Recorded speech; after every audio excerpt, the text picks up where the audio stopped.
Hey, first of all, I owe an apology to the Brooklyn Nets because I thought they were going to get hammered tonight by the Indiana Pacers.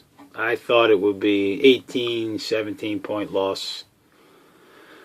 But I get a little pass because I didn't know D. Will wasn't going to play. Now, I'm being a little tough on D. Will, and everybody's jumping on him.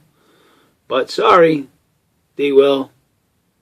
But I don't think there's a coincidence that the Nets played some inspiring basketball. Now, it was ugly. I didn't say it was pretty. But they played inspiring down the stretch in a building that nobody wins in. Nobody wins in Indiana. Now, they did lose 2 straight there. But coming off a back-to-back, flying in from Brooklyn after losing to San Antonio, coming to Indiana, there was no way that I thought that they would win or even be competitive. So I'm thinking while I'm watching the game down the stretch, and I'm believing that they're going to blow it. They're up by 6 with 6 to go, and then they don't get a bucket for 5 minutes. And I'm watching Johnson miss a fadeaway. I'm watching Lopez miss 2 layups. I see Lopez take a 22-foot jumper inside the arc. So I'm thinking, all right, they're going to fade away, but you know what? I got to come away with some positive because I've been ripping the Nets the last 3 times I've spoken. And then they come into overtime, and this kid, Tyshawn Taylor, makes 2 acrobatic. Now, you might want to call them lucky, whatever you want to call them. They went in. Makes 2 acrobatic shots that would stem the tide in overtime and lead them to the victory. And this is basically, you're looking at a good team effort from 5 guys. And I'm going to throw in Brooks. I'm looking at the numbers. Brooks gave us some solid minutes. He was 4 for 8. Now he's been disastrous this year. Tyshawn had 9 points. Wasn't brutal defensively as he usually is. But this game was Lopez doing a nice job, even though again fourth quarter he was not good. You saw leadership in Gerald Wallace, and he's always been a leader, but you saw it more so tonight than ever. And you just wonder if it had anything to do with the absence of a guy that to me is the antithesis of a leader in Darren Williams. To me, Darren Williams is not even close to being a leader, which sucks because your point guard's supposed to be. But you saw Gerald Wallace tonight be a floor general, 11 points, 11 rebounds. You saw him bark at Tyshawn Taylor. He barked at Marshawn Brooks when he made the mistake.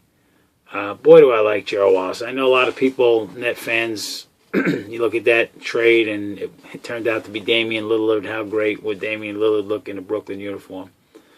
But I like Gerald Wallace. I know we overpaid for him.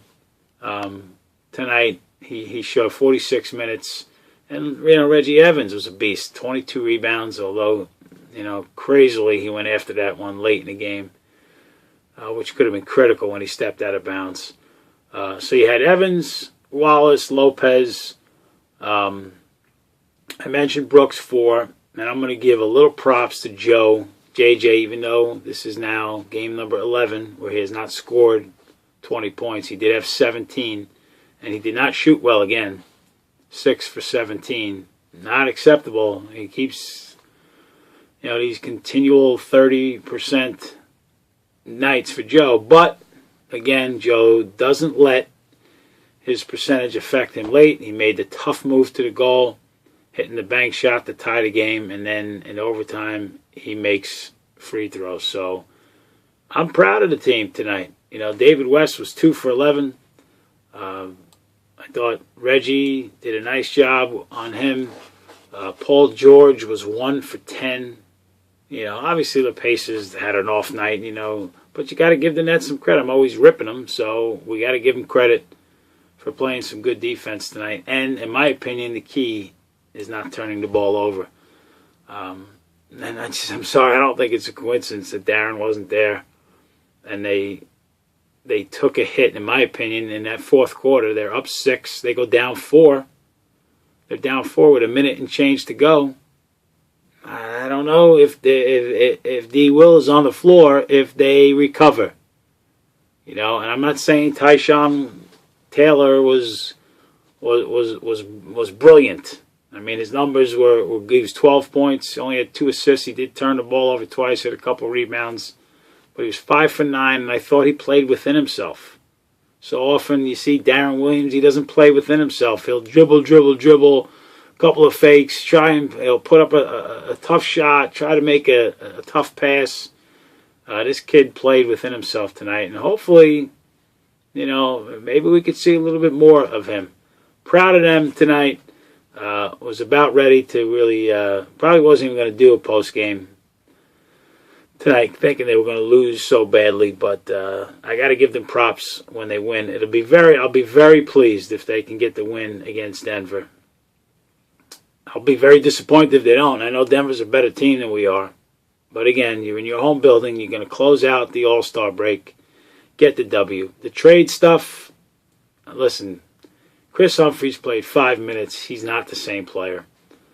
I love Chris Humphries. I appreciate what he's given the Nets the last 2 years, but he's a tradable commodity because of his contract.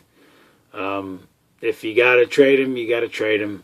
Josh Smith, I'm not a great fan of. I'm not a great fan of overpaying another guy that really isn't a max player. He's a great player.